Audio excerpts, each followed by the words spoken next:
स्वागत है जी आपका आपके अपने YouTube चैनल स्टडी विद सुमन स्वामी पर। स्टूडेंट, जैसे कि आप लोगों को तो खैर पता है ही, कल सुबह अपने 10 दिसंबर को आप लोगों का एग्ज़ाम है सोशियोलॉजी सब्जेक्ट का। 9:30 से 12:30 का जो टाइम रहेगा।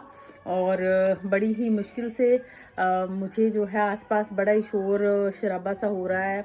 पास में मंदिर है तो वहाँ पे भजन कीर्तन चल रहा है, उसकी आवाज़ है, तो बड़ी मुश्किल से मैं अब इस रूम में आई हूँ। देखो, आप लोगों के लिए वीडियो बनाने के लिए ऊपर के स्टोर में।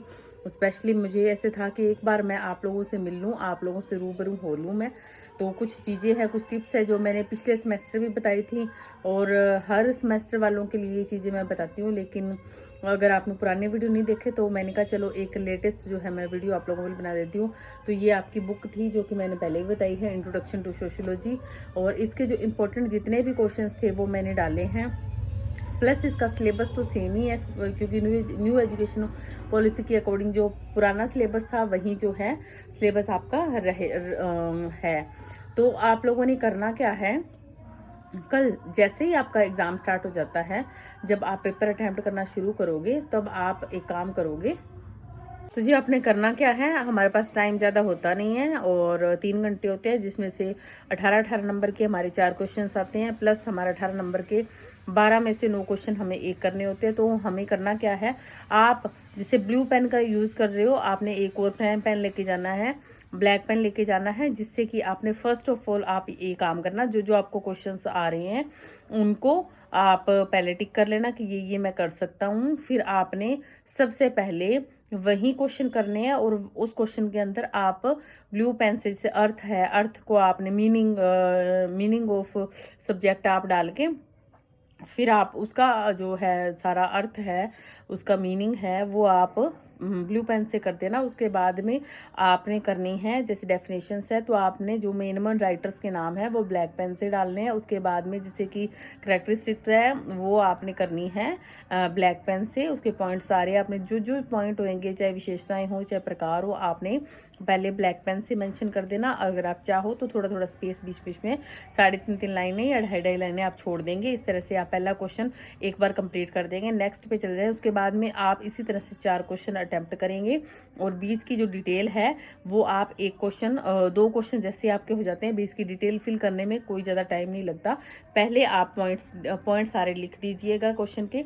विशेषताएं हैं, अर्थ है, विशेषताएं हैं, या प्रकार है, या जो भी अंतर पूछ लेते हैं, डिफरेंसेस पूछ लेते हैं, तो वो सारे आप ब्लैक पेन से पहले 1 बाय 1 मेंशन करें। जैसे ही आपके पॉइंट सारे क्लियर हो जाए, उसके बाद आप ब्लू पेन उठाए एक बार ब्लैक पेन से, फिर उसके बाद में पॉइंट्स आपको ब्लैक पेन से करने हैं, और आपको जो डिटेल है वो करनी है ब्लू पेन से। और इस तरह से आपका जो पेपर है, और आप क्या करें कि बीच में जब आप जो जैसे यूनिट फर्स्ट आप कर रहे हैं, तो उसके बीच में आपने क्या करना है, जैसे विशेषताएं हैं तो जैसे सर्कल आप बनाएं, और जैसे सूरज बना दिया, कोई टेडी बना दिया, या किसी तरह से कोई पेड़ बना दिया, या कोई स्क्वायर बना दिया है ना, ट्रायंगल बना दिया। तो इस तरह से आपने ना विशेषताएं थोड़ी इफेक्टिव बनानी है, इनके डायग्राम में चीज़ों को मेंशन करना है, जिससे कि एग्जामिनर जो है आपकी आंसर शीट को इफेक्टिव देखे। और ज़्यादा से ज़्यादा डायग्राम्स और ब्लैक और ब्लू पेन का इस्तेमाल करते हुए आपने पूरा पेपर अटैम्प्ट करना है, जिससे कि आपकी आंसर शीट इफेक्टिव हो जाएगी, और आपको पेपर करने में भी अच्छा भी लगेगा। और आपकी आंसर शीट जब एग्जामिनर देखेगा तो वो इफेक्टिव तरीके से उसको देखेगा, और आपके मार्क्स जो है ज़्यादा आने के चांसेस बन जाते हैं। तो ये एक तरीका है कि आप पेपर अटैम्प्ट कैसे करें। इसके अलावा कई बार आप लोगों की ये मन में कन्फ्यूज़न होती है कि जी 2 पेज करें कि 2.5 पेज करें कि 3 पेज करें कि 5 पेज करें। 2.5, 3, 5 का कोई मतलब नहीं होता। मतलब ये होता है कि अगर उसने पूछा है समाजशास्त्र का अर्थ बताइए, इसकी परिभाषा बताएं और इसकी विशेषताएं बताएं, या समाजशास्त्र का विषय चित्र बताएं, तो जितना भी मटेरियल है उसको दो पेजों में तो आपके डायग्राम ही आ जाएंगे, 2 पेज में। इसके अलावा एक में आपका अर्थ और परिभाषा आ जाता है, बचे 2 पेज, तो उसके अंदर आपकी विशेषताएं या विषय चित्र आ जाता है। स्कोप ऑफ सोशियोलॉजी अगर क्वेश्चन में आता है तो वो तो मिनिमम जो है 5 पेजेस आपके नॉर्मल से नॉर्मल बन जाते हैं। आपका चाहे हिस्ट्री का पेपर हो, चाहे आपका पोल साइंस का पेपर हो, चाहे आपका ये सोशल स्टडी से रिलेटेड जो भी रिलेटेड पेपर होते हैं आपके, इसके अंदर अगर आप डायग्राम का प्रॉपर तरीके से मेंशन करते इस्तेमाल करते हैं तो आप बहुत ही ज़्यादा अच्छे मार्क्स जो है अचीव कर सकते हैं। तो इस मेथड का आप यूज़ करिएगा और आप अपना पेपर अच्छे तरीके से दीजिएगा। आप सभी को मेरी तरफ से एग्ज़ाम के लिए बहुत बहुत सारी शुभकामनाएं। इस बार का सेमेस्टर जो है, फर्स्ट सेमेस्टर जो है, क्योंकि मैंने पहले करा दिया था और इतना टाइम भी नहीं था कि मैं आपको लोगों को सारी चीज़ें दोबारा करवाऊं। खैर, मैं जब YouTube देखती हूं तो मुझे ये चीज़ पता चल रही है कि आप लोग हर दिन सारे वीडियोस देख रहे हो, क्योंकि मेरे पास में सारा का सारा जो है उसका डायग्राम में मैं देख लेती हूँ कि आप लोगों ने कितना मेरा वीडियोस देखा है, तो पता चल जाता है। और एक छोटा सा मैसेज और दे देती हूँ इसी वीडियो में। थर्ड सेमेस्टर वालों के लिए मैसेज मेरा ये है कि आप लोगों के पेपर, शायद आप लोगों का पेपर अभी 24 दिसंबर को होने वाला है, तो मेरी कोशिश रहेगी कि आप लोगों को मैं सिलेबस के कुछ जो क्वेश्चंस हैं इंपॉर्टेंट वो डिटेल में भी करवाऊं। और एक सवाल था एमडीसी वाले, जो एमडीसी सोशियोलॉजी जिन्होंने रखा हुआ है, ये तो कल जो पेपर है वो तो आईडीसी वालों का है।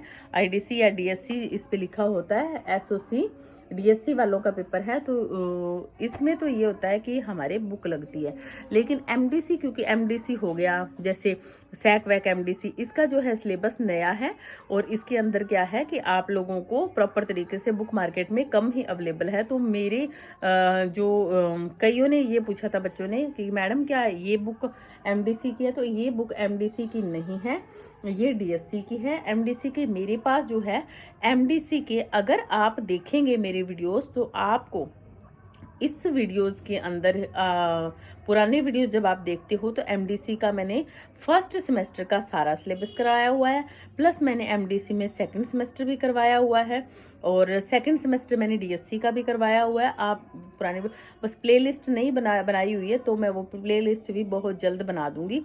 एक बार आप इसे सेमेस्टर मैनेज कर लो। और एक क्वेश्चन और था एक स्टूडेंट का, वो ये था कि आप फोर्थ सेमेस्टर के मेजर माइनर बता दो। वैसे मैंने पुराने वीडियोस में जो मैंने सब्जेक्ट का एक्सप्लेनेशन करा हुआ है, तो मेजर माइनर का उसमें सारा कुछ मैंने बताया हुआ है फोर्थ सेम तक का, तो आप वो वीडियोस जाकर देख सकते हो। मेजर माइनर का सारा डिटेल है कि कब मेजर है, कौन से सेम में आपके मेजर बन जाते हैं, कौन से सब्जेक्ट आपके माइनर रखे हैं, और सारी डिटेल पुराने वीडियो में। लेकिन फिर भी अगर आप कह रहे हो कि हमारे फोर्थ सेम के लिए आपको मेजर और माइनर की जो सब्जेक्ट का कन्फ्यूजन क्लियर करना है, तो उसके लिए मैं एक अलग से वीडियोस है वो डाल दूंगी, ठीक है। तो खैर, बाकी बातें, वीडियो बहुत लंबा हो रहा है तो बाकी बातें करेंगे हम बाद में। आपको कल के एग्जाम के लिए बहुत बहुत सारी शुभकामनाएं, बेस्ट ऑफ लक, और नेक्स्ट वीडियो में मिलते हैं। तब तक के लिए जय हिंद, जय भारत। हाँ, आपको कोई भी क्वेश्चन हो तो जैसे कमेंट करते हो आप उसमें आप मुझे करिएगा। मैं ज़रूर कोशिश करूँगी कि आपके सारे जो जितने भी क्वेश्चन है उसके आंसर मैं खुद आकर, जैसे आज आपको दिए हैं ऐसे मैं दूंगी। ओके।